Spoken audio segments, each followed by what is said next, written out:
He was a farmer with nothing left but $82 in his pocket. In a dusty Texas auction yard, he chose hunger for himself so 2 wild horses could live. What followed was a battle against drought, storms, fire, betrayal, and his own haunted past. From sacrifice to redemption, this is the story of how one man's last dollar built a haven of freedom, where broken lives, both human and wild, found a way to breathe again. The auction yard in Amarillo, Texas, looked more like a graveyard than a marketplace that evening. The sun was sinking behind the stock pens, a dull red disk caught in the haze, painting the air with dust and shadows. Men in sweat-stained hats leaned against the rails, boots grinding grit into the earth, eyes focused not with compassion, but with the cold arithmetic of weight and price. Horses, wild, thin, and trembling, were driven into the pen with rough ropes. Their eyes rolled white, flanks slick with sweat, though the day had cooled. Each crack of the whip seemed to pull the crowd tighter, but not with sympathy, with calculation. They were measuring how much meat stood before them. Caleb Brooks kept to the back, hat pulled low, hands buried deep in the worn pockets of his jeans. He wasn't there to buy. At least that's what he told himself when he first walked through the rusted gate. He had come out of habit, the way a man haunted by old fires sometimes stands by the edge of a canyon, staring into the smoke of memory. For years he had lived quietly in Mora Valley, working soil that had long ago betrayed him, raising alfalfa in a drought-stricken land, hiding from the silence that followed him after the fire. He had lost too much already. A brother consumed in flames, a family that scattered with the years, and a farm now clinging by threads. Money was short, debt long, and winter crouched just over the horizon.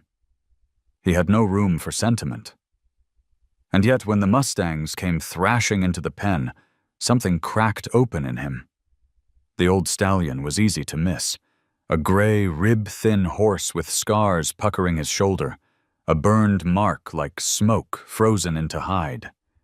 His head hung low, but his eyes held a steady defiance, the look of something that had been broken many times, but had never surrendered. Beside him, a mare stumbled, belly round, trembling with each push from the handlers. She shielded her swollen body from the crowd with small, desperate side steps, ears pinned back, her eyes wide, not with rage but with fear. Fear and something else. A fragile thread of hope. "Meat stock," one man muttered, spitting into the dirt. "Not much left on that old one," another replied. "And the mare, she won't make it through the winter, heavy like that." The numbers rang out, $10, $12, $14. A pause, then a shake of heads. Prices dropped lower than the cost of a single sack of grain. A few men chuckled, their voices low and sharp. Caleb's hand tightened around the little pouch in his pocket. The coins inside were pitiful. $82, scraped together from selling tools, from skipping meals, from holding on to pride thinner than paper. It was supposed to be his winter's lifeline: flour, beans, salt. Without it, he would face the long freeze on nothing but prayer. His chest burned with the familiar weight of dread. He had fought fire with less, he told himself. He had walked through smoke with nothing but a shovel and stubbornness. But winter was a different enemy.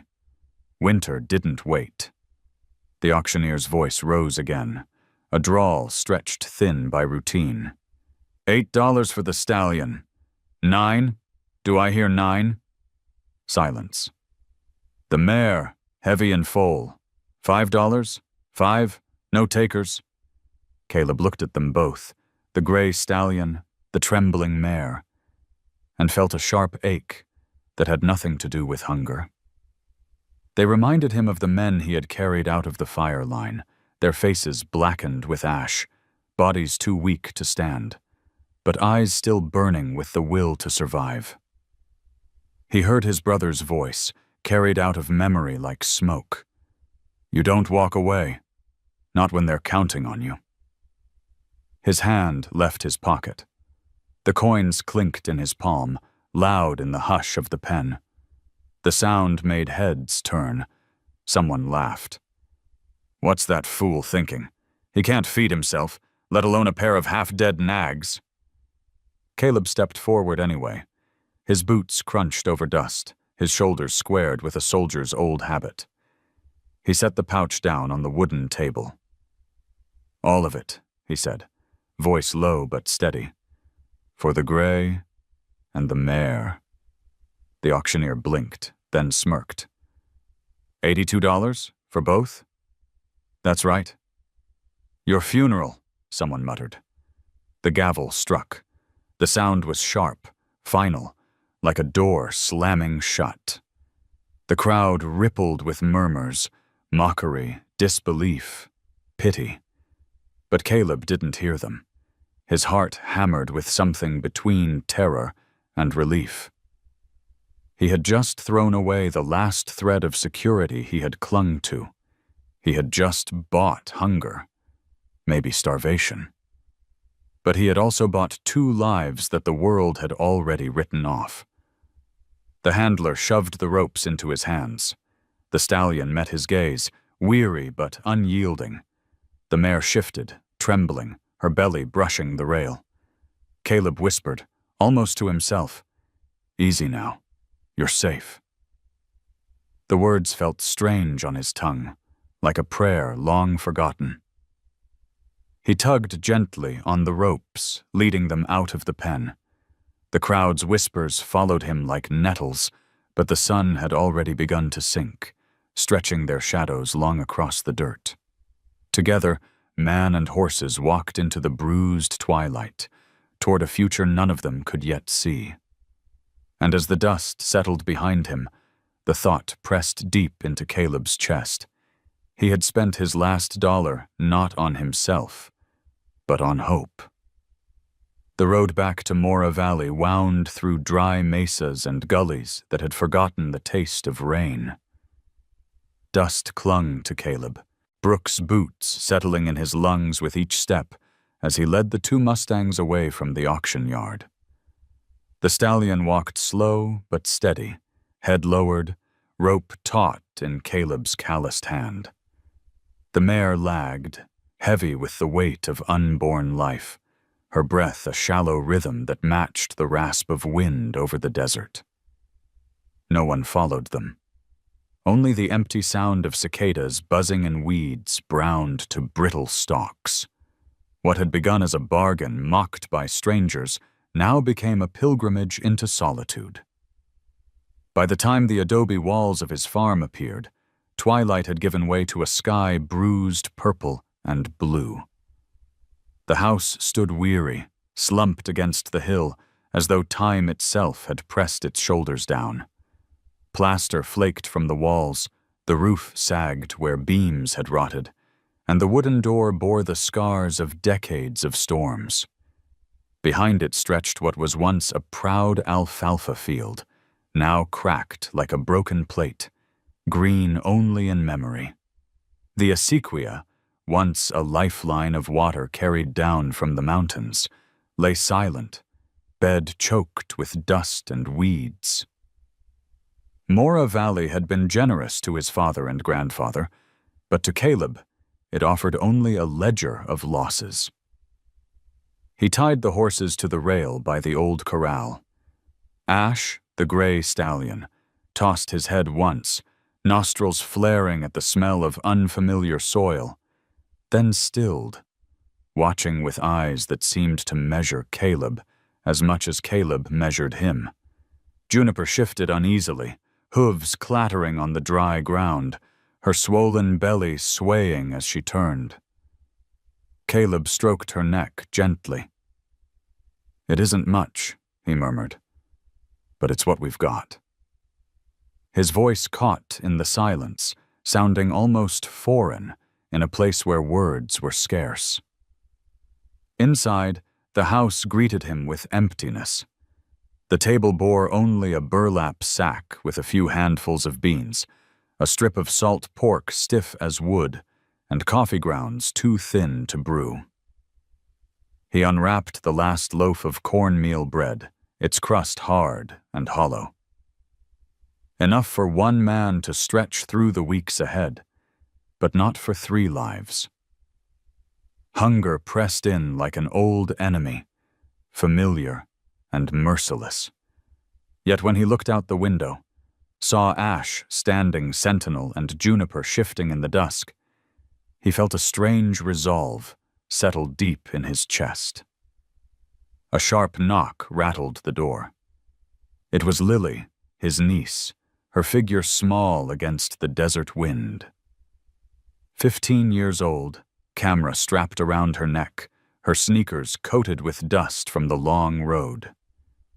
Her parents had sent her from Vermont after their marriage cracked apart, and Caleb had agreed, without thinking what another mouth would mean. She didn't smile.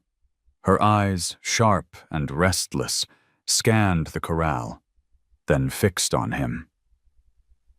"You bought them?" she asked flatly. "With what money?" He had no answer, only silence. Lily exhaled, shoulders dropping as though she carried her own invisible pack of burdens. She walked past him into the kitchen, setting her backpack down with a thud. "Mom said you'd take me. I didn't think you'd take them, too." The word "them" hung heavy in the air, half resentment, half curiosity. That night, the valley groaned under the weight of silence. Coyotes yipped far off, answered only by the hollow whistle of wind through bare cottonwoods. Caleb lay on his cot, staring at the ceiling beams warped with age. He heard the shifting of hooves outside, the uneasy snort of juniper, the scrape of Ash's rope against the rail. It was a different kind of company than the stillness that had haunted him for years. He turned the small silver cross at his neck, thumb rubbing its worn edges. His brother's face came unbidden, eyes shining in the glow of firelight before the smoke swallowed him whole. Caleb clenched the cross until it bit his palm. "Not this time," he whispered to no one. At dawn, he carried a bucket of water from the well, the rope creaking under its weight. Ash lowered his head, drinking slow, each swallow loud in the morning quiet. Juniper drank greedily, droplets glistening on her muzzle before falling onto the dust. Lily stood nearby with her camera, lens catching the moment in silence. She didn't say a word, but when Ash raised his head and flicked his ears at her, she lowered the camera slowly, as if acknowledging something she hadn't expected to feel. The sun rose higher, painting the valley in harsh gold. The fields stretched wide and empty, a reminder of promises unkept. Caleb's debt loomed as heavy as the mountains. But standing there, watching 2 horses breathe life into a land that had nearly forgotten it, he felt a fragile shift inside.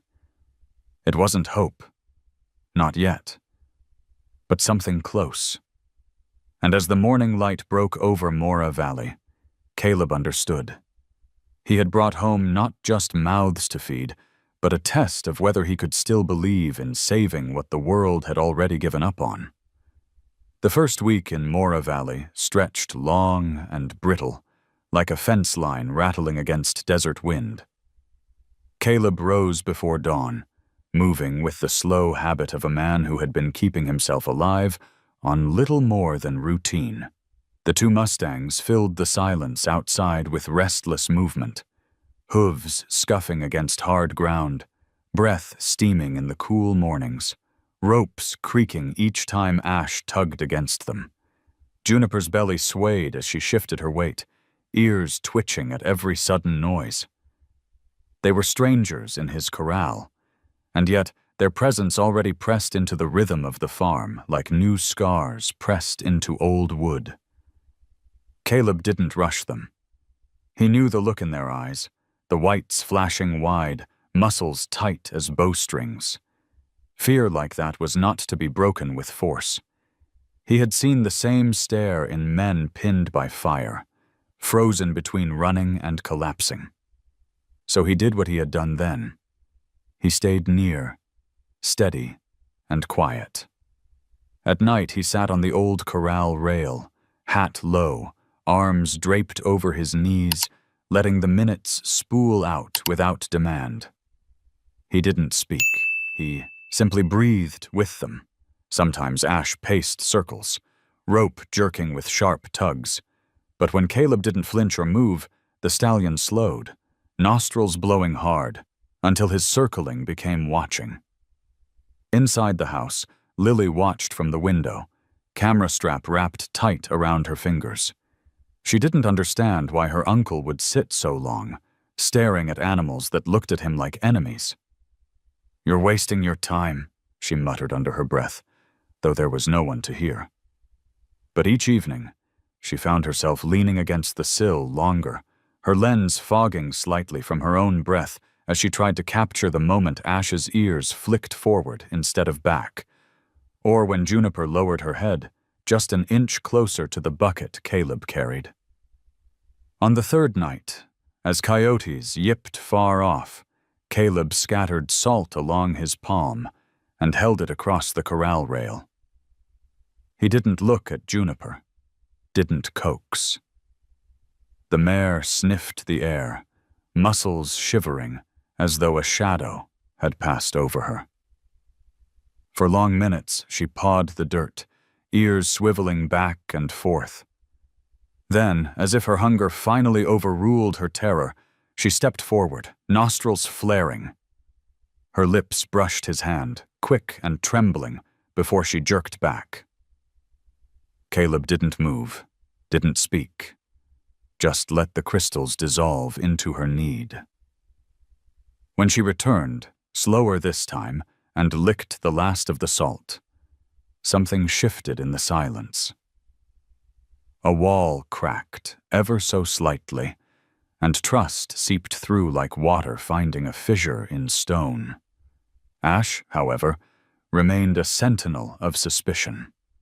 The burn scar on his shoulder caught the moonlight, a pale reminder of pain. Each time Caleb moved too close, Ash lunged back, ears flat, eyes hard. Caleb didn't press. He knew wounds that deep required more than food or rope. They required time. Still, when the stallion lifted his head one morning at the sound of Caleb's boots on the gravel path, ears tilting instead of pinning, Caleb felt the first flicker of acknowledgement. It was not acceptance, not yet, but recognition. Meanwhile, the valley whispered its discontent. A neighbor stopped by, leaning over the fence with a shake of his head. "Those wild ones'll eat what little you've got left. Better off selling them now before they break something." Caleb only nodded, his eyes fixed on the mustangs.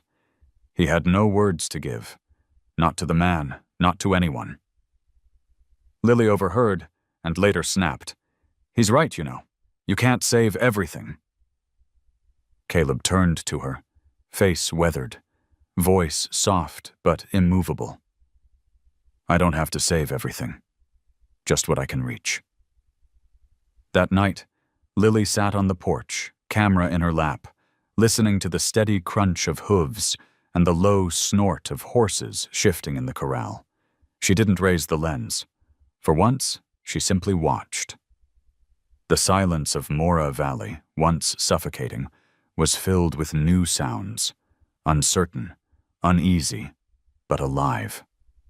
She thought of her parents, voices raised, promises broken, and realized that maybe what her uncle was doing wasn't madness. Maybe it was the only way he knew how to keep breathing. When Caleb finally rose from the rail, brushing dust from his jeans, he glanced once at Ash, then at Juniper. The stallion stood tall, unyielding, but his eyes followed Caleb until he disappeared inside the house. Juniper pawed the ground, then nosed the empty rail where the salt had been. For the first time in years, the valley didn't feel like it was holding its breath. It felt like it was waiting. The first true test of Mora Valley came not with fire, but with wind. By mid-September, the sky carried a strange heaviness, the kind that made ravens circle lower and cottonwoods shiver without reason. The day had begun with a brittle calm, the kind that tricks a man into thinking the season might soften. But by afternoon, gusts screamed down off the plateau, sweeping grit and thistles across the valley floor. Dust hammered the windows, slipped through every crack in the adobe walls, and rolled in heavy waves across the dried alfalfa field. The land seemed to groan, a throat clogged with the weight of drought. Caleb was in the corral when it started. The horses felt it before he did. Juniper stamping hard, tail slashing, belly tight with unease, Ash throwing his head, eyes gone wide with the memory of storms he had carried in his scar. The stallion lunged once at the rail, muscles surging with panic, the rope biting into Caleb's hand. Caleb steadied, leaning into the pull, speaking low though the wind stole his words. "Easy, old soldier. Easy now." He knew the look, not just fear of weather, but the deeper kind, the kind that wakes ghosts. Lily ran out from the house, camera bouncing against her chest, coughing against the dust. "They're going to break through!" she shouted, hair whipping across her face. The words cut like prophecy, because the next gust split the corral latch, sending it clattering against the posts. Ash reared high, striking the sky, hooves cutting arcs of defiance. For a moment, Caleb saw not a horse, but his brother in the fire line, eyes wild, chest heaving, pinned between running and burning. His throat closed around the memory. He didn't shout. Instead, he moved closer, hand raised, palm steady. Every instinct screamed to hold tighter, to pull harder, but he remembered the rule of men trapped in smoke. Force breaks what's already breaking. He let the rope slack. Let Ash feel the choice. The stallion's chest heaved, nostrils streaming, but when Caleb's palm brushed the side of his neck, he froze, trembling like a wire in the wind. Ash's breath hitched, then slowed, just slightly, but enough. Caleb pressed his forehead briefly against the horse's shoulder, a silent vow spoken through skin and scar. Juniper, though, was another storm. Her eyes rolled white as her belly tightened, the foal inside kicking sharp against her ribs. She whinnied high and bent, sharp, the sound nearly swallowed by the wind, then crashed against the side rail, desperate to shield what she carried. Caleb turned, catching her rope, murmuring again, "Easy, girl, you're not alone." But the words were for himself as much as for her. His hands shook, not just from strain, but from the weight of what little stood between them and collapse. When the gusts finally broke, leaving the corral coated in a film of grit, the valley seemed to exhale all at once. The latch hung bent, wood splintered, dust drifting like smoke across the pen. Ash lowered his head, foam flecking his mouth, eyes still wide, but locked on Caleb as though expecting another command. Juniper shuddered, belly rippling with restless life, then pressed her muzzle briefly against the post where Caleb had steadied her. The gesture was fleeting, almost accidental, yet it carried the same weight as words. A fragment of trust formed not by calm, but by surviving the storm together. Inside, when the wind eased enough to hear her own thoughts, Lily scrolled through her camera. The images were wild and blurred, Ash rearing like a figure carved from lightning, Juniper pressed against the rail, Caleb's hand stretched steady amid the chaos. She stared at them long into the night. They weren't pretty pictures, not the kind she'd post for likes. They were raw, uneven, but true. She whispered into the glow of the screen, though no one heard. Maybe this is what saving looks like. Caleb sat at the kitchen table, dust coating his hair, his palms raw from rope burn. On the table lay a letter from the bank, its bold print a colder wind than the one that had just passed. Payment due. Final notice. He turned it face down, listening to the muffled snorts outside. For years, silence had been his punishment. Empty rooms, quiet nights, no voices to fill the hollow spaces. Now silence was filled with breath, shifting hooves, the uneasy chorus of beings that demanded something from him. And against all reason, he welcomed it. When dawn crept pale and weak over the plateau, the valley still bore scars of the storm, rails bent, dust piled in drifts, fields stripped bare. Caleb stepped outside, boots sinking in grit. Ash lifted his head immediately, ears flicking forward, no longer only with suspicion, but with recognition. Juniper moved slower, belly swaying, eyes soft with exhaustion, but steady on him. Caleb touched the rail, wood splinter biting his palm, and exhaled. The wind had tested them all, and though the valley groaned under its weight, they were still standing. He whispered to the morning, voice barely louder than breath, "We'll hold. Together."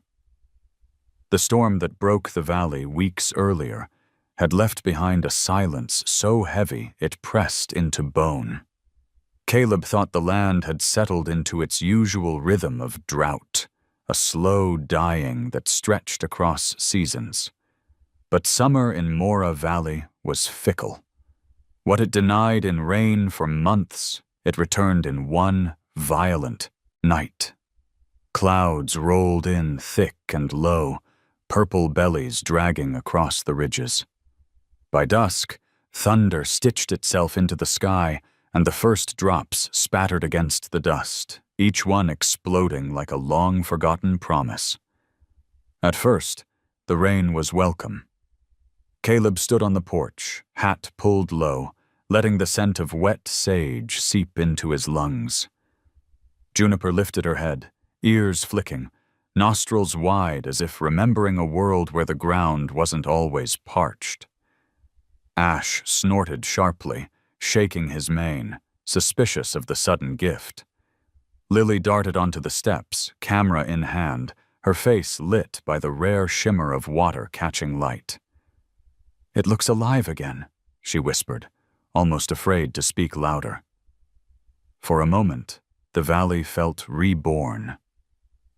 Then the acequia, dry for months, began to roar. Water surged down its bed with a fury born of mountains, carrying branches, stones, and mud in its wake. What had been a trickle turned into a torrent, spilling over its banks, cutting new channels through the broken field. Caleb's stomach dropped. He'd seen it before. How flash floods carved without mercy, how they could sweep cattle, wagons, even men into darkness. He shouted for Lily to stay back and bolted toward the corral. Juniper was the first to panic. The rising water soaked the pen, turning dust to sucking mud. She screamed, hooves pounding, and in her terror she slipped against the broken rail. The foal inside her shifted violently, her belly tightening with each thrash. Ash rammed the far side, eyes white, as if determined to fight the flood itself. The latch Caleb had bent back into place after the black wind groaned under his weight. Caleb leapt into the pen, boots sinking deep, water dragging at his legs. He reached Juniper, grabbing the rope just as it twisted around a splintered post. The current surged, pulling her sideways, her body half submerged, her cries sharp enough to cut through the thunder. "Hold her head up," he shouted. But Lily was already there, ignoring his command to stay away. She had the flashlight clutched in one hand, beams scattering across the chaos, her sneakers vanishing in mud. Thomas Begay appeared from the dark, as if the storm had carried him. Boots planted firm, his deep voice threading through the noise with words Caleb didn't understand, but felt in his chest. He pressed his shoulder against Juniper's flank, steadying her. "Cut the rope," he barked over the roar. Caleb pulled the knife from his belt and sawed through the sodden fibers, blood from his scraped hand mingling with the rain. The rope snapped, Juniper stumbling free, crashing into Thomas, who took the weight like stone. Ash reared high, striking the storm itself, but when Caleb turned, the stallion wasn't running. He was circling Juniper, staying close, his massive body between her and the rush of water. For all his fury, there was a pattern in it. Protection, not panic.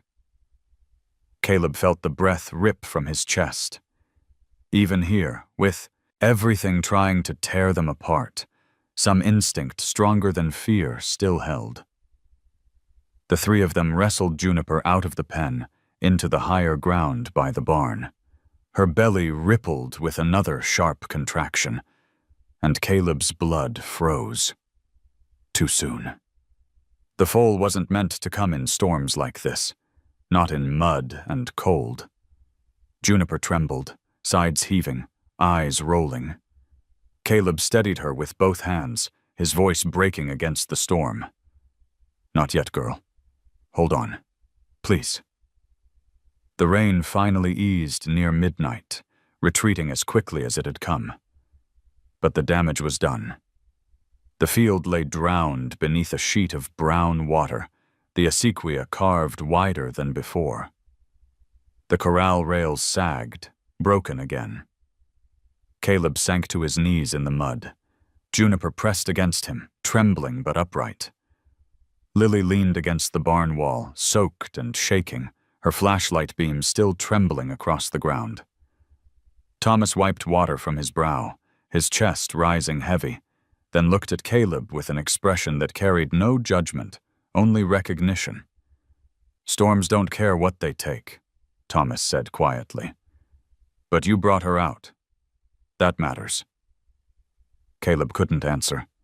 His palms were raw, his body aching, but what haunted him was not the wreckage of wood or soil. It was the sight of Juniper's flanks tightening in labor-like spasms, the knowledge that her foal had been pushed closer to life than it should have been. He touched her damp neck, whispering again, "Not yet, just a little longer."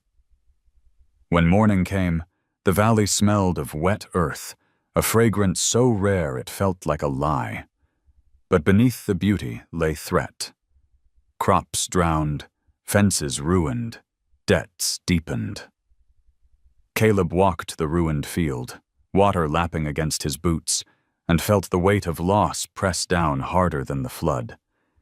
Yet when he looked back at the barn, saw Lily brushing mud from her camera, saw Thomas resting a hand on Ash's scarred shoulder, and saw Juniper, tired, trembling, but alive, he realized survival had already claimed a small victory. And in that fragile dawn, Mora Valley didn't feel abandoned. It felt as though the land itself was watching, waiting to see what Caleb Brooks would do next. The morning after the flood broke over Mora Valley was bright, deceptively calm, the air washed clean of dust. Birds picked at the edges of the drowned fields, their wings flashing against waterlogged soil. From a distance, it looked almost like life returning. Up close, it was ruin. Caleb stood at the edge of what had been his alfalfa crop, boots sinking in muck, the acequia cut into a wound that bled across his land. Every step he took squelched with loss. What little he had hoped to sell for winter feed had been stripped away overnight. Inside the barn, Juniper leaned against the wall, eyes heavy but alert. Her belly rippled occasionally, the foal restless inside her, but she stood steady, refusing to collapse.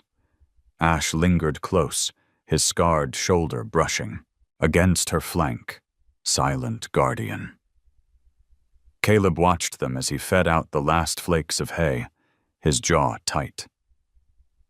There were maybe 3 days left in the stack, and half the beans in the burlap sack had already spoiled in the damp. Hunger wasn't on the horizon anymore. It had arrived and sat at the table. That afternoon, he walked into the shed and pulled down the machine that had been his father's, an old but still working hay cutter.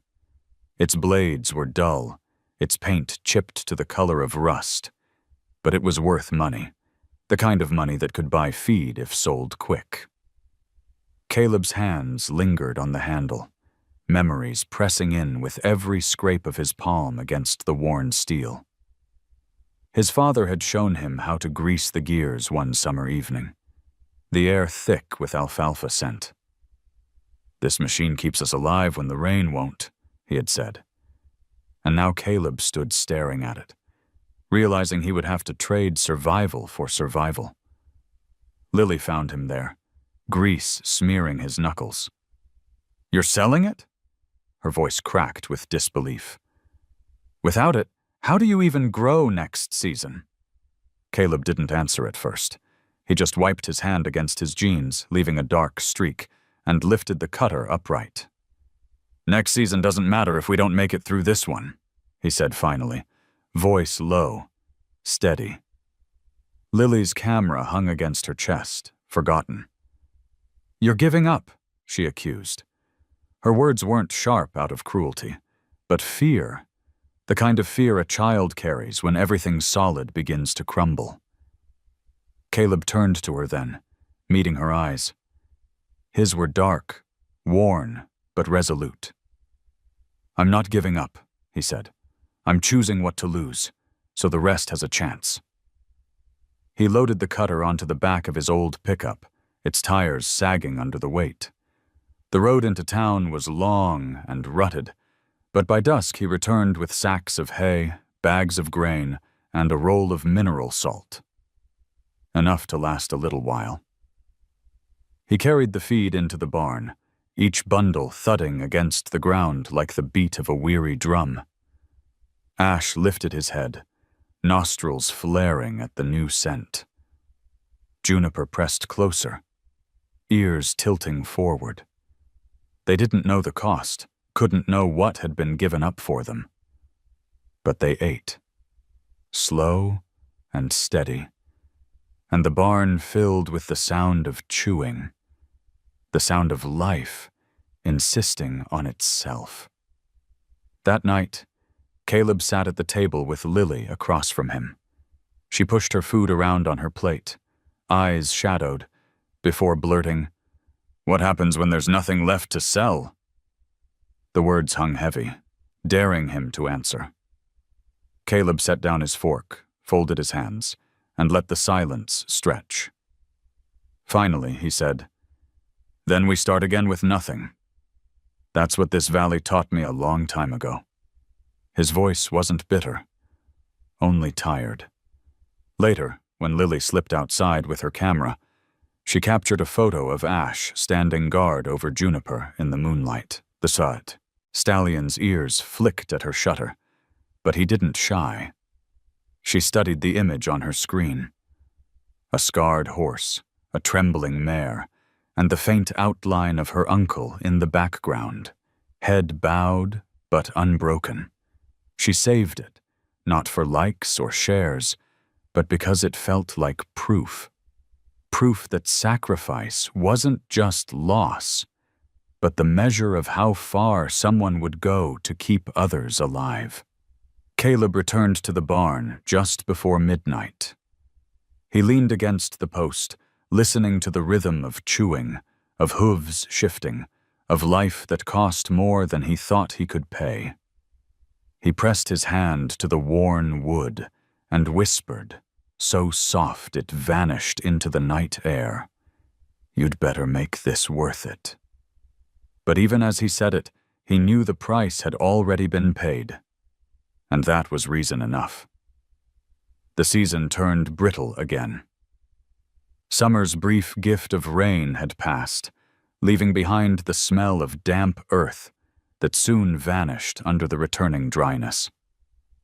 Mora Valley went back to its silence. Crickets chirping, coyotes calling in the night, the faint groan of wind through the cottonwoods. Caleb thought the storms had tested him enough, but the land wasn't done. In late September, smoke began to drift in from the north. At first it was a faint haze, like dust caught in the low sky. By evening it thickened, painting the horizon a bruised red. Somewhere beyond the ridges, another wildfire had taken hold. Caleb's chest tightened at the scent, his breath catching on old memories that clawed their way forward. Ash felt it too. The scarred stallion grew restless, hooves striking the dirt, ears pinned, body quivering like a bowstring drawn too tight. His fear was sharp and sudden, the kind that carried history in its marrow. That night, as the valley filled with the acrid sting of smoke, Ash broke. With a violent lunge, he snapped a rail and burst into the yard, eyes wild, nostrils flaring as if the flames themselves were chasing him. Caleb went after him without hesitation. He didn't grab the rope or shout commands. He stepped into the haze, raising his hands slowly, palms open, moving the way he once had toward men blinded by terror.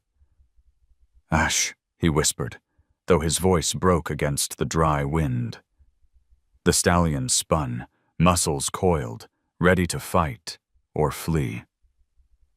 For a heartbeat, Caleb saw not a horse, but his brother's face, the night of the fire. Eyes wide, throat choked with smoke, body caught between running and staying to hold the line. The memory gutted him. He kept walking.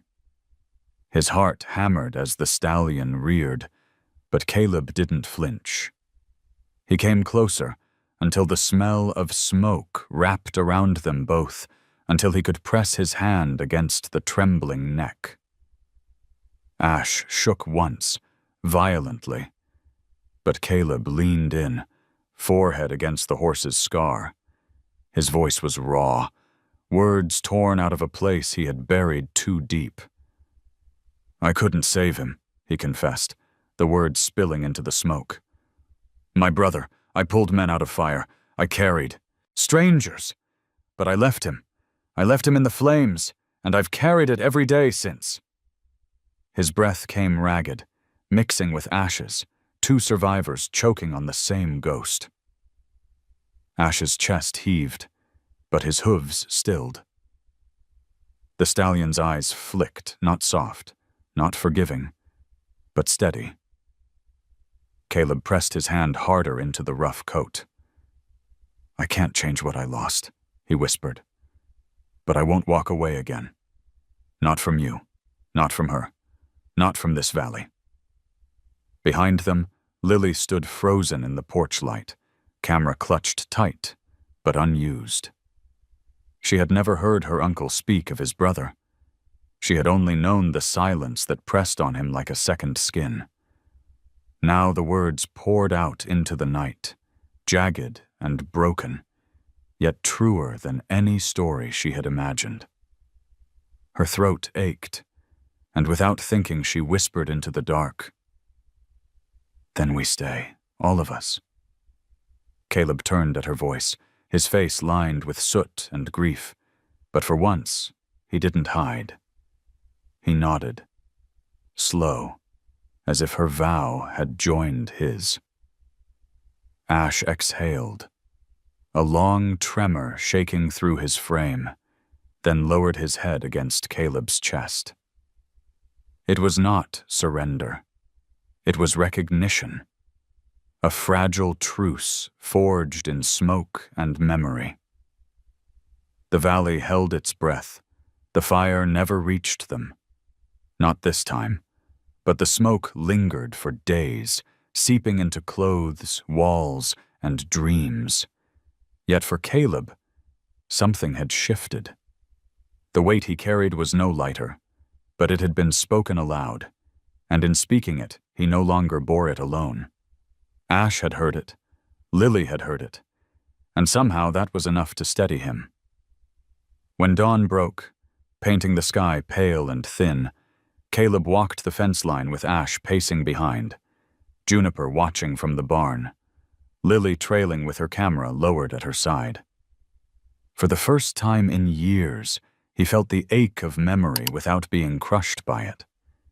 The smoke still clung to the valley, but through it rose the faint scent of hay, life breathing through ash. October came with mornings cold enough to frost the edges of the cottonwoods. The smoke had drifted north, leaving behind air that tasted sharper, cleaner. But the valley wore its silence like a warning. The flood had cut scars through the alfalfa field, and the wind had splintered fence rails, but now a different battle pressed in, one written not in weather, but in paper. Caleb found the old cedar trunk buried under a tarp in the shed. He had been searching for extra blankets, but what he uncovered was something else. Yellowed papers tied with twine, stamped with seals that looked official even under layers of dust. He carried them to the table, spreading them out beneath the flicker of the oil lamp. Water rights, easements, survey maps sketched in his father's steady hand. Caleb traced the lines with a calloused finger, realization dawning like slow fire. His father hadn't left him only land. He had left him leverage. In a valley where water was more valuable than gold, the acequia carved across, his field was not just a ditch. It was power. Lily leaned over his shoulder, brows furrowed. "What does it mean?" she asked. Caleb hesitated, then tapped the seal. "It means the water that runs here doesn't just belong to the town or the companies. It belongs to us. It means we can decide where it flows." Lily tilted her head, eyes flicking toward the barn where Juniper shifted, belly heavy, Ash standing guard. "So we could use it for them?" Before Caleb could answer, a truck rumbled up the dirt road. Dust rose behind it like a warning flag. Cole Maddox stepped out, sharp suit incongruous against the desolate landscape. He carried himself with the confidence of a man who had never been told no and believed he never would be. He leaned on the fence, smiling too easily. "Brooks," he drawled, "heard you've been buying mouths you can't feed. Hate to see a neighbor drown in his own charity. I could help." Caleb stayed silent, shoulders squared. Cole flicked his eyes toward the barn. "Sell me your water rights. I'll pay fair, more than fair. Enough to clear your debt and line your table through winter. You can't drink paper, and you sure can't feed those nags with it." Lily bristled, camera clicking in her hands before Caleb could stop her. Cole's smile tightened. "Cute," he muttered. Then lower. "Think about it. The valley's already chosen. You either cash in, or you'll be the one left dry." When the truck finally rolled away, silence returned heavier than before. Caleb gathered the papers back into the trunk, tying the twine firm. "Not for sale," he whispered, though the words felt like they cost him. That night, Thomas came by, drawn by Lily's hurried message. He listened as Caleb laid the documents on the table again. The farrier's weathered hands turned the papers with reverence. "These aren't scraps," he said. "They're a promise. With this, you can keep the land whole. But it's also a target. Men like Maddox don't walk away when told no." Lily crossed her arms, chin high despite her trembling. "So what do we do? Just wait for him to come back?" Thomas looked at Caleb, then at the lamp flickering between them. "No," he said simply. "You start something bigger. You turn this place into more than survival. You make it a haven." The word hung there, fragile and daring. Haven. Caleb stared at the stack of papers, then at the shadows shifting under the barn door. Juniper groaned softly, shifting her weight, Ash steady at her side. Beyond them lay fields drowned and broken, fences splintered, debts deep as the winter sky. But for the first time, Caleb felt something beyond endurance, a trace of possibility, running like water beneath the surface. He reached for the lamp, dimmed it, and said quietly, "Then we'll build it, no matter what it takes." The days after Maddox's visit pressed heavy over the valley. Caleb worked the fences with quiet determination, replacing boards splintered by wind and flood. His hands blistered and cracked, skin raw against the wood, but he kept moving. The papers with water rights stayed tucked inside the cedar trunk, a weight heavier than any stone he lifted. They gave him power, yes, but also responsibility, a burden that didn't loosen even in sleep. Lily noticed first that they were not as alone as they thought. One morning she spotted old Mrs. Ortega trudging up the path, apron dusted with flour, arms carrying 2 loaves of cornbread. "For the girl," she said, her eyes flicking toward the barn where Ash snorted. "And maybe a slice for the animals, too." She left before Caleb could thank her. That evening, a pair of young brothers brought a bundle of weeds they called horse grass, insisting their grandmother swore by it. Day by day, small offerings appeared at the gate. Scraps of hay, jars of beans, hand-me-down blankets. Each gift bore the stamp of lives as dry and cracked as Caleb's own, yet willing to share what little they had. Thomas began to linger longer at the farm. He hammered rails beside Caleb, steady and silent, the rhythm of wood and iron falling into place like a prayer. Once, as they paused to drink from the same tin cup, Thomas said, "People here, they know Maddox. They know what it means when a man comes dressed too fine to a place too poor. They've seen it before. They don't trust him any more than you do." Caleb only nodded, but the words settled deep. Ava Ramirez arrived in her dented veterinary truck, dust trailing behind her like a comet's tail. She checked Juniper, listening with her stethoscope pressed against the mare's swollen belly. "Still early," she murmured, "but stress could change that fast. She needs calm, steady food, and no more close calls." Her gaze flicked toward Caleb, sharp. "You understand?" He swallowed and gave a short nod. Ava's eyes softened, and she added, "I've seen stubborn men let animals die because they couldn't admit they needed help. Don't be one of them." Then she left a tin of supplements on the shelf without waiting for payment. Lily filmed more often now. Her lens caught moments she hadn't noticed before. Ash lowering his head when Caleb passed, Juniper leaning slightly into Lily's brushing, Thomas humming under his breath while hammering nails. She uploaded one video late at night, hands trembling as she typed the caption, "Saving what the world gave up on." She didn't expect much, but by morning, comments bloomed beneath it. Strangers offering encouragement, farmers from other states sharing their own battles, even one from Vermont. "Proud of you, Lil. Keep showing the truth." She shut the laptop quickly, but her lips curved with the smallest smile.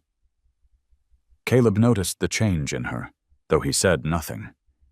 Instead, one evening, he found her in the barn, camera dangling from her neck as she leaned against Juniper's side. "You think they'll make it?" she asked softly, eyes fixed on the horse's breathing. Caleb stood in the doorway, hat in hand, and after a long pause replied, "They have to, because I said I'd stand with them." Lily glanced at him then, studying his face with the curiosity of someone finally beginning to believe. By the end of the week, the corral stood patched and stronger, the barn roof mended with boards donated from half a dozen neighbors. The valley had not suddenly turned generous. Everyone still fought their own hunger, their own debts. But something about Caleb's stubbornness drew them in. The dry hands of Mora Valley, cracked and scarred, had reached out together. That night, Caleb walked the fence line under a thin crescent moon. Ash followed a few steps behind, ears tilted forward, Juniper resting nearby with Lily seated cross-legged beside her. Caleb's chest ached with exhaustion, but for the first time, it wasn't hollow. He whispered into the dark, barely audible, "Maybe we're not alone after all." The words drifted into the cool night, carried on the faint trickle of the acequia. The valley, scarred and weary, seemed to listen. The first signs came in silence, an unease in the air, a strange stillness that settled over Mora Valley like a warning. Dogs barked without reason, owls abandoned their perches. Caleb noticed Ash pacing near the gate, nostrils wide, ears flicking sharply toward the ridges. Juniper shifted restlessly in the barn, her swollen belly quivering as if sensing danger before it arrived. Even Lily felt it, glancing up from her camera to the sky, where clouds gathered without stars. By midnight, the wind rose. Not the screaming gusts of the Black Plateau storm, but a steady, smothering gale that pressed against the house and barn with suffocating weight. Caleb stepped outside, lantern in hand, and the darkness met him like a wall. There were no stars, no moon, only the black breath of sky swallowing every light. He tightened his grip on the lantern, flame trembling inside the glass. It was then he heard it, the splinter of wood. The far fence had been cut clean through, rails sagging in the wind. He cursed under his breath, heart pounding. Maddox. The thought was enough to send blood rushing hot through his veins. He sprinted across the yard, boots sinking in dust, lantern swinging. Lily stumbled after him, ignoring his shout to stay back. Beyond the broken fence, Ash and Juniper had slipped into the night. Their silhouettes flickered for a heartbeat against the black, then vanished into the sagebrush. Caleb ran, lungs burning, voice breaking against the gale. "Ash! Juniper!" The sound carried nowhere, swallowed whole by the dark. Panic clawed at him, not just for the horses, but for the unborn foal whose life hung by the thinnest thread. Thomas appeared out of the night like a figure carved from the earth itself. He carried only a rope and the calm of a man who had chased storms before. "They won't get far," he said, though his breath came quick. "Not in this dark." Together, the three of them pushed into the brush, lantern light casting wild shadows across the ground. The chase felt endless. Each sound, the crack of branches, the thud of hooves, pulled them deeper. Caleb's chest burned, but he pressed forward, refusing to let the dark take them. He thought of the flood, the smoke, the wind, every test the valley had thrown, and knew this was different. This was no storm. This was the hand of a man trying to break what he couldn't own. At last, a shrill whinny cut through the night, sharp and terrified. Lantern light caught Ash rearing near a narrow ravine, his massive frame outlined against nothingness. Juniper stumbled nearby, hooves skidding dangerously close to the edge. Caleb's heart clenched. He dropped the lantern, its flames sputtering as he raised his hands to his mouth and whistled, the 2 short notes he had used again and again. The sound cut through the chaos. Ash froze, ears snapping forward, his body trembling with indecision. Caleb whistled again, softer this time, steady as a heartbeat. The stallion snorted, then stepped back, away from the ravine, muscles quivering but controlled. Juniper followed, sides heaving, her belly brushing against the brush. Caleb rushed forward, rope catching in his hands as he looped it around Ash's neck. "Easy, old soldier," he whispered, voice ragged. "I've got you." They led the horses back under the weight of silence. The lantern flame finally died, leaving only the thin glow of dawn breaking on the horizon. By the time they reached the barn, the valley still felt starless, heavy with threat, but the animals were safe. Caleb leaned against the gate, chest heaving, sweat cold against his skin. Lily lowered her camera, which she had forgotten she carried. Her eyes glistened as she looked at her uncle. "He came back when you called," she said softly. Caleb met her gaze, exhaustion etched deep into his face. "Because I didn't stop calling," he answered. Inside, as Juniper settled into straw, Caleb sank onto the rail, rope still wrapped in his hand. The night had stolen their stars, but it had given him something else. The certainty that trust, once earned, could guide even through the darkest hours. The night of the broken fence left everyone drained. Caleb barely slept, though exhaustion dragged at his bones. He sat on the porch until dawn, with the rope still looped around his hand, staring out at the valley, as if Maddox himself might step from the sagebrush. When the first light cut across the land, it felt less like a sunrise and more like a warning. Danger had not passed, only shifted. In the barn, Juniper lay heavily in the straw, her body trembling with the strain of carrying too much for too long. Caleb knelt beside her, brushing the damp from her coat. Her belly rippled with sharp contractions, though Ava had said the foal wasn't due for weeks yet. Caleb's heart stuttered as he felt the muscles tighten under his palm. "Not now," he whispered, his words more plea than command. But the mare's body had its own clock, and it ticked faster with every hour. Ash stood nearby, pacing like a restless sentinel.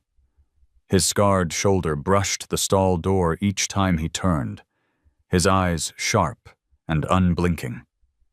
He seemed to understand more than Caleb could say, that something fragile was breaking open inside this barn, and it was his duty to hold the walls against the world.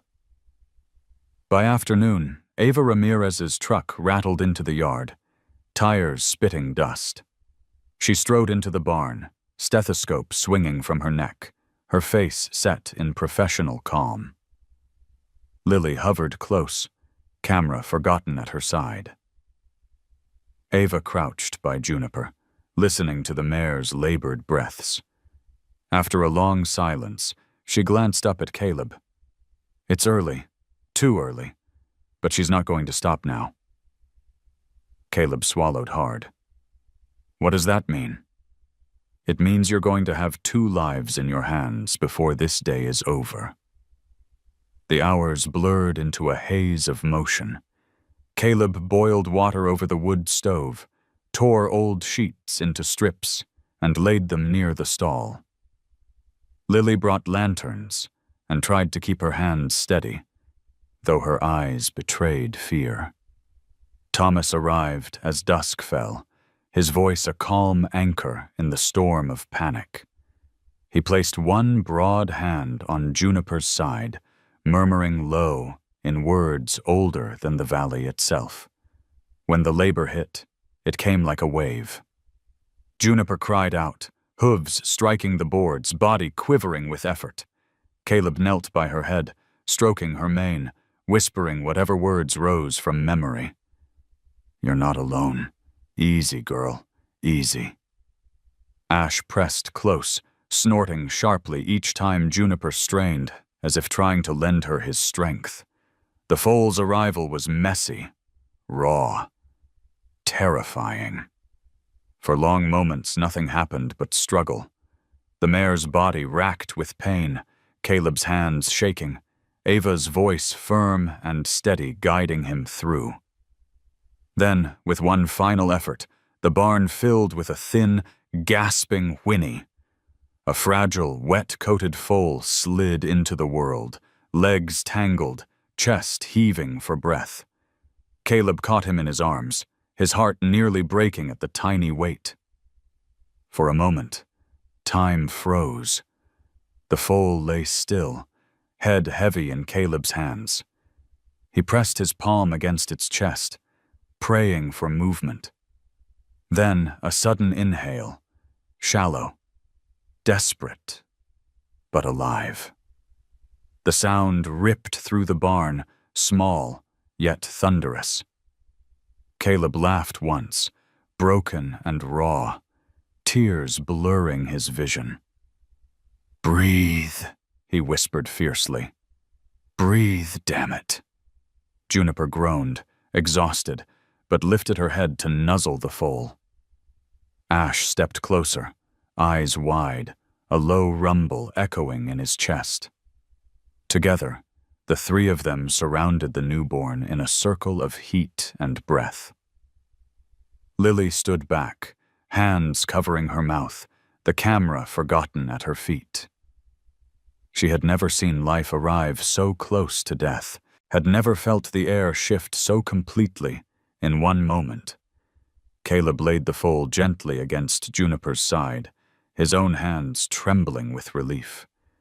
The tiny chest rose and fell, each breath shaky but insistent. Ava exhaled, wiping sweat from her brow. "He's small," she said, "but he's strong enough. If he keeps fighting, he'll make it." Night deepened, but the barn glowed warm with lantern light and the sound of breathing. Juniper's heavy sighs, Ash's steady rumble, the fragile rhythm of the foal, and Caleb's own ragged exhale. The valley outside remained dark, starless still, but in this small circle, light burned stubbornly against the night. Caleb leaned back against the stall, exhaustion flooding him. He watched as Juniper curled her neck around the foal, as Ash lowered his head in silent watch. He felt Lily's hand slip into his, trembling but firm. Together they listened to the sound that mattered most, the breath of two lives, new and fragile, but defiantly alive. The foal survived its first fragile night. By dawn, he was already wobbling to his feet, legs splayed like sticks of kindling, determination stronger than his trembling frame.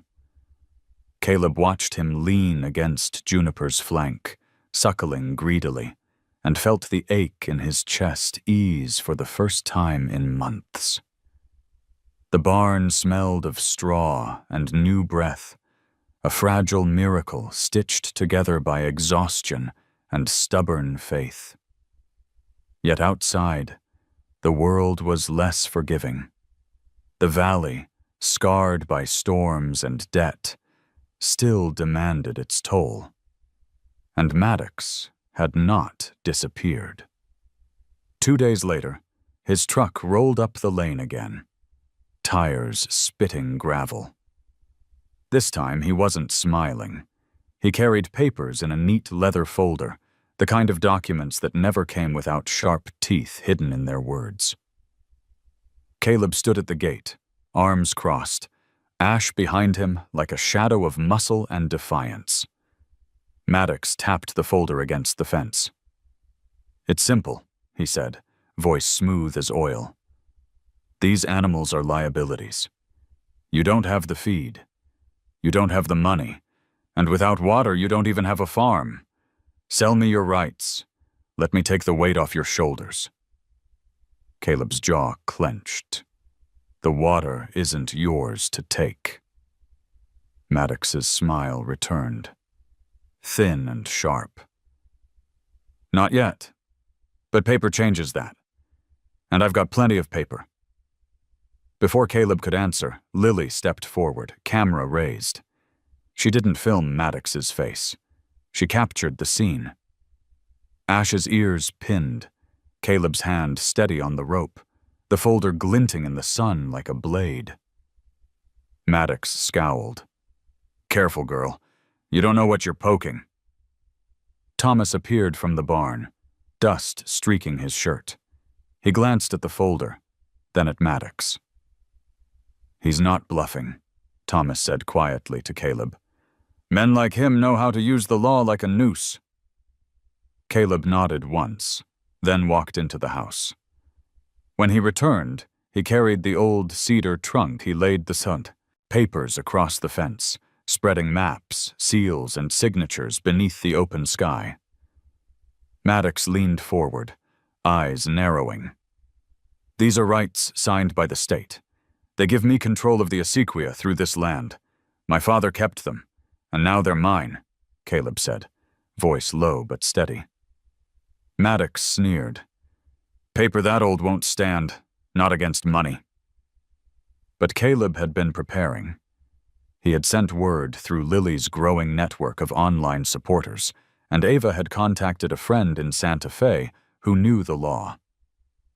Within hours, a lawyer from Albuquerque drove up in a dusty sedan, briefcase in hand.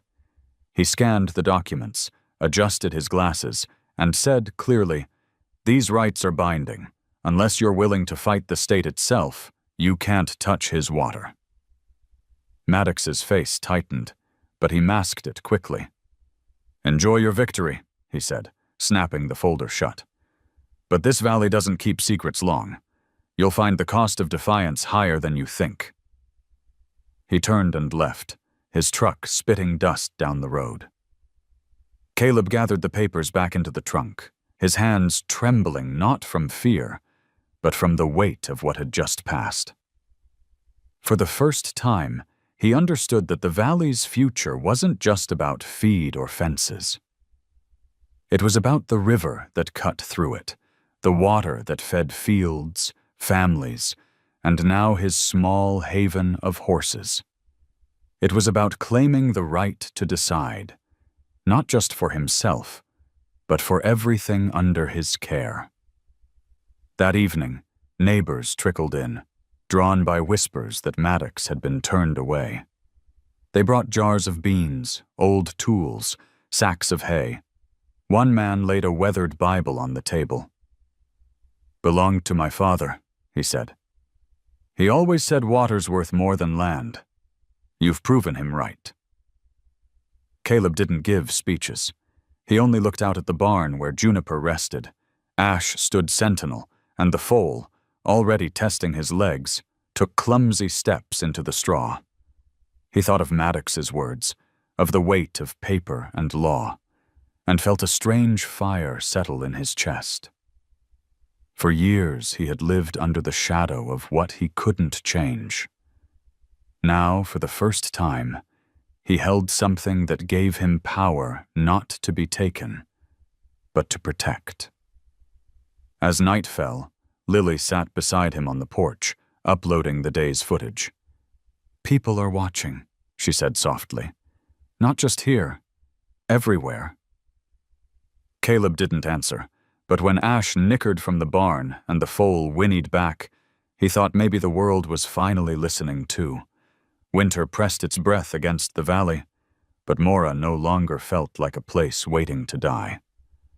Something had shifted since the papers were spread across the fence, since Maddox's truck disappeared into a cloud of his own dust. Caleb still woke each day to chores that outpaced his strength, mending fences, hauling hay, cutting wood. But now he wasn't alone. Each morning, he found signs of hands that weren't his, a bundle of feed at the gate, nails left on the porch, a note scribbled on scrap paper. For the horses, don't stop. The barn itself transformed slowly into something more than shelter. With Thomas's steady hammer, Ava's careful guidance, and Lily's restless energy, they patched walls, replaced beams, and swept out years of dust. The space smelled of straw and smoke, alive with the rhythm of hooves. Juniper grew stronger with the foal at her side. Ash stood guard, Scar catching light like a badge. And the little one, Lily named him Valor without asking permission, galloped clumsily across the pen, each stumble followed by a stubborn rise. Caleb shook his head at the name, but secretly, it fit. The colt had been born into storms and had risen anyway. Visitors began to arrive. At first, just neighbors, curious to see the animals Caleb had nearly starved himself to save. Then families from town, children in boots too big, eyes wide as Valor nosed their hands. Lily filmed every visit, her videos carrying farther than she imagined. A woman from Santa Fe drove 3 hours after seeing one clip online, bringing her daughter who had stopped speaking after her father's death. The girl sat quietly against the fence until Valor trotted near, pressed his nose against her sleeve, and made her laugh for the first time in months. Ava caught Caleb watching from the corner, his hand over his mouth, his eyes wet. Word spread. This wasn't just a corral anymore. It was a refuge, a place where broken things, horses, land, people, were given the chance to keep breathing. Someone carved a sign and left it at the gate. Caleb sanded the rough edges and hung it himself. The words were simple, burned deep into the wood. Rio Grande, Mustang Haven. The name traveled faster than Caleb wanted. Reporters began calling. A photographer from Albuquerque asked to shoot Valor. Caleb refused them all, uneasy with attention. "This isn't a spectacle," he muttered to Lily. But when she showed him messages, letters from veterans who said Ash reminded them of their own survival, from children who begged their parents to visit, he understood this was bigger than his discomfort. Haven wasn't his alone anymore. At night, he sat on the porch with Lily beside him, the glow of her laptop casting light on her face. "They're asking if they can donate," she said. "If they can come help. If they can believe in this." Caleb listened, silent, while Ash's low rumble drifted from the barn and Juniper shifted in the straw. He thought of the years he had spent hiding from the world, burying his grief under chores. Now the world was reaching back, and against his nature, he found himself letting it. One evening, Thomas said what Caleb had been avoiding. "A haven doesn't survive on one man's will. It survives on community. Let them in, Brooks. That's how you keep Maddox out." Caleb said nothing. But later that night he wrote 3 words on a scrap of paper and tacked it above the barn door. "All are welcome." The valley did not soften. The cold still bit through every seam, and hunger still lingered at the edges.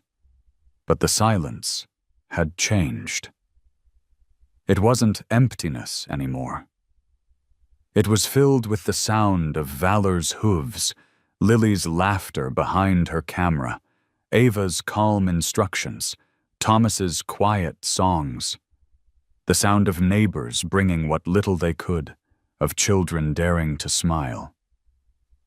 Caleb stood at the gate one night, lantern in hand, staring at the carved sign swinging in the wind. Haven. The word no longer felt like hope. It felt like fact. Late winter carried a brittle stillness across Mora Valley. Snow dusted the mesa tops, and nights fell heavy with silence. But inside the haven there was movement everywhere, valor growing taller by the week, Juniper regaining strength, Ash pacing the perimeter like a watchman who never rested. Caleb had settled into the rhythm. Feed before dawn, patching fences with Thomas through the day, Lily filming with a steadier hand than months before. It almost felt like life had taken root again. Almost. One morning, a convoy of government trucks appeared on the ridge, kicking up trails of frost and dust. They bore the emblem of the Bureau of Land Management. Caleb's heart tightened as he watched the vehicles roll down into the yard. A woman stepped out, clipboard under one arm, her parka zipped against the cold. She introduced herself as Ranger Collins. Her words were careful, professional, but they carried the weight of decision. "We've been tracking Mustang herds in Wyoming," she said. "We're reintroducing older stallions to stabilize the groups. Ash, he's a candidate. Strong, scarred, dominant enough to lead. It's the kind of life he was bred for." Caleb's throat closed. He looked at Ash, standing steady in the corral, ears flicked forward as though he understood every word. Freedom. The word rolled through Caleb's mind like a blade. Haven had given Ash safety, food, companionship. But was it enough for an animal born of wind and fire? Lily bristled instantly. "You can't just take him," she snapped, clutching her camera. "He's part of us." Colin's gaze softened. "I'm not here to force anything. It's a choice. But the wild isn't just where they came from. It's who they are." That night, Caleb walked the fence line alone. Snow squeaked under his boots, his breath clouding the air. Ash followed, as he always did, shadow at his shoulder. Caleb stopped near the gate and leaned against the rail, eyes burning in the cold. "I kept you alive," he murmured. "But maybe I've kept you from living too." The stallion snorted, breath curling white, and pressed his scarred shoulder lightly against Caleb's arm. It felt like both a thank you and a farewell. The next morning, neighbors gathered as word spread. Some argued he should keep Ash, that Haven needed its guardian. Others said freedom was the only true gift left to give. Caleb listened to them all, silent, until he raised his hand for quiet. "This place was built on sacrifice," he said simply. "It isn't about holding on. It's about giving back." When the trucks returned at dawn, the valley held its breath. Caleb stood with Ash in the corral, Lily beside him, Thomas and Ava just behind. He touched the stallion's neck one last time, forehead pressed to scar, and whistled the 2 short notes that had always brought Ash back. The stallion flicked his ears, exhaled, then stepped forward on his own, climbing the ramp with steady hooves. There was no struggle, only choice. Lily sobbed quietly, turning her camera aside. Caleb's eyes stayed fixed on the horizon where the trucks disappeared, dust trailing behind.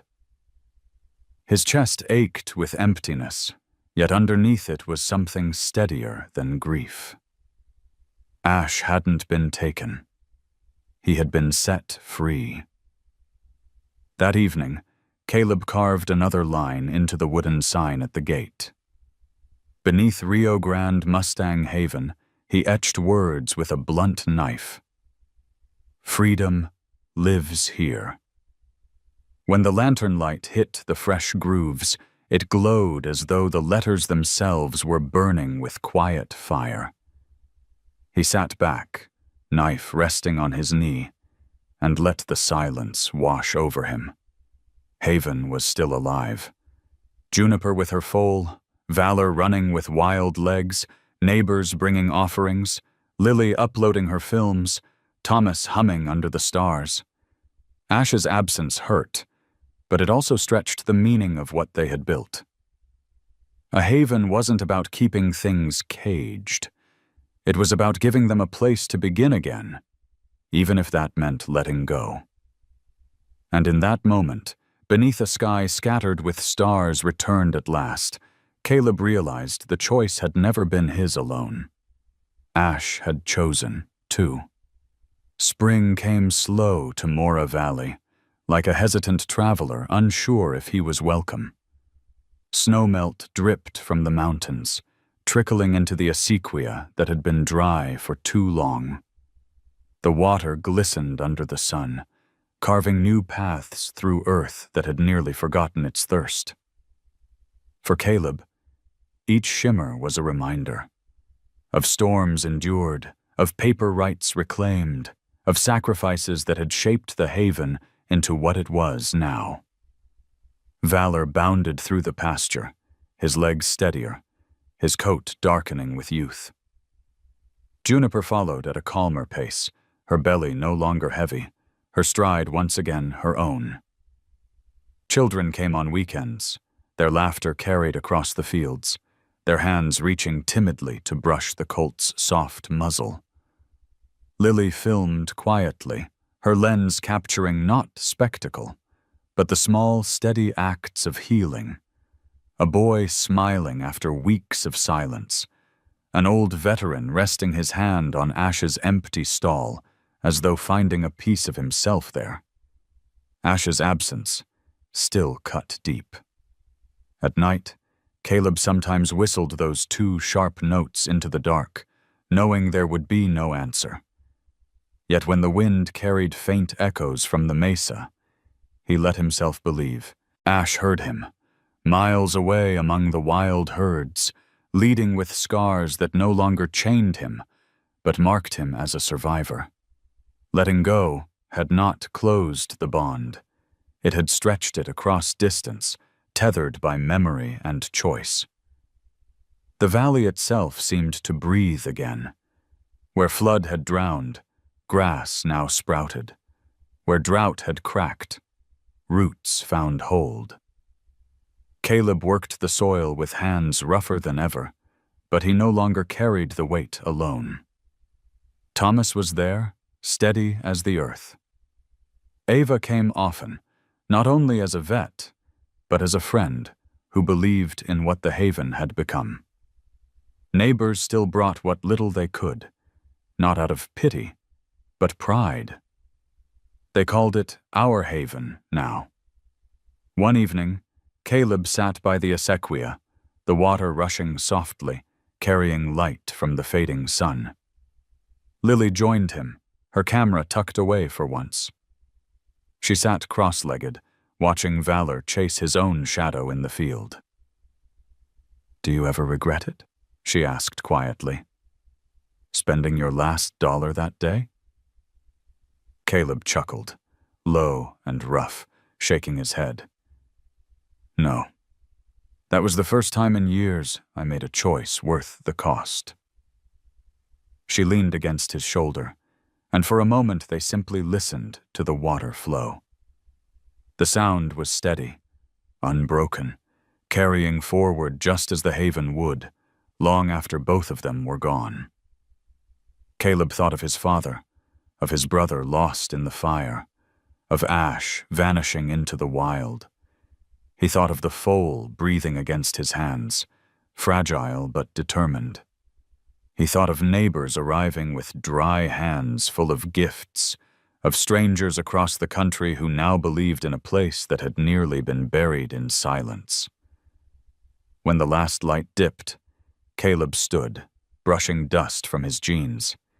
He walked to the gate where the wooden sign swayed gently. Rio Grande, Mustang Haven.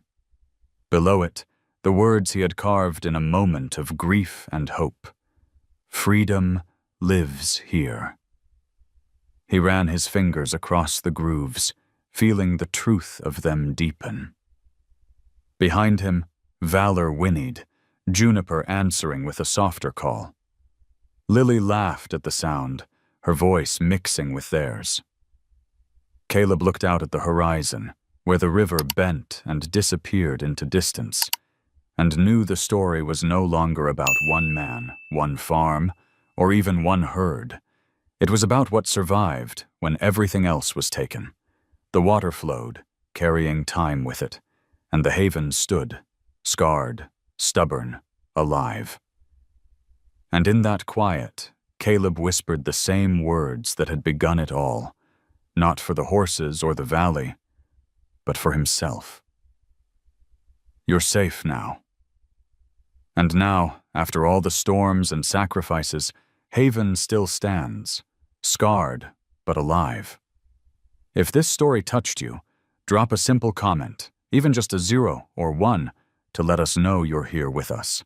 Don't forget to subscribe, because more stories of hope, freedom, and the unbreakable bond between humans and horses are waiting for you in the next chapter.